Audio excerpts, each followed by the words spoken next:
Jeweler as a job. I fell into the jewellery trade. It suited me perfectly, but it's not something as a child I ever would have said I wanted to be when I grew up.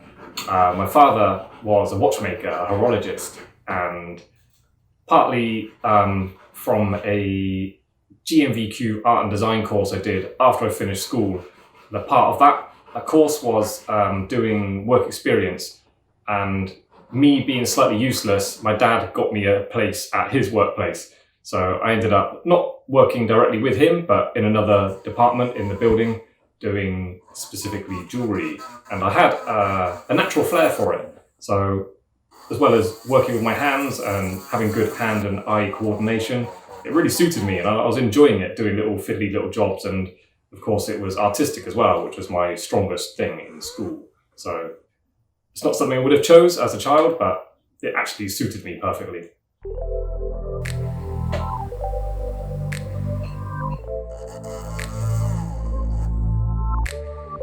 I'm a real advocate for making jewellery in the old-fashioned traditional ways. It's a kind of agreed statement in the jewellery trade today that the old ways of doing things are becoming lost. They're being lost to laser welders and CAD design jewellery, 3D printers. Like, the technology is moving on so fast, and it's making jewellery a much cheaper, easier thing to do, and more people are getting involved. And for me, I feel like it's a bit of a shame. It's turned like exquisite jewellery pieces into nothing more than just a commodity. I want to show off what is capable by hand, because I feel like even people in the jewellery trade, if they've only been doing it for 5-10 years, they may not have even experienced what is possible to be done by hand.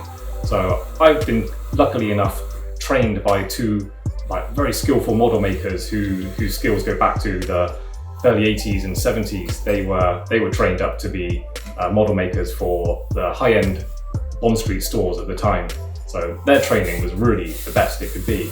So I was lucky enough to be trained by them, and I'm living in Japan with my family. I have my own workshop, and I'm really excited to share what I've learned over the previous 20 years.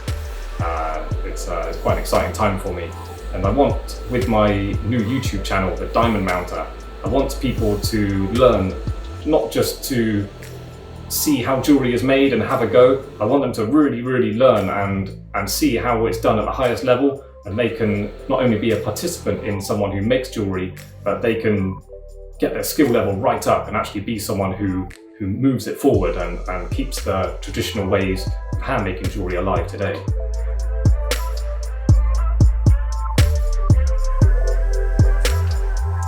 As for my future as a jeweller, here in Japan, it's an unusual kind of situation for an English person here.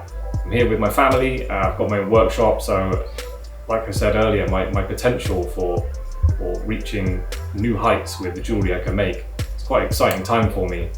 I'm really eager, and I've got this energy inside me. I'm looking forward to what I can manifest through my hands and my abilities that I've learned over the years. I'm really keen on making bespoke pieces for people, and I really enjoy working directly with customers and figuring out exactly what they want.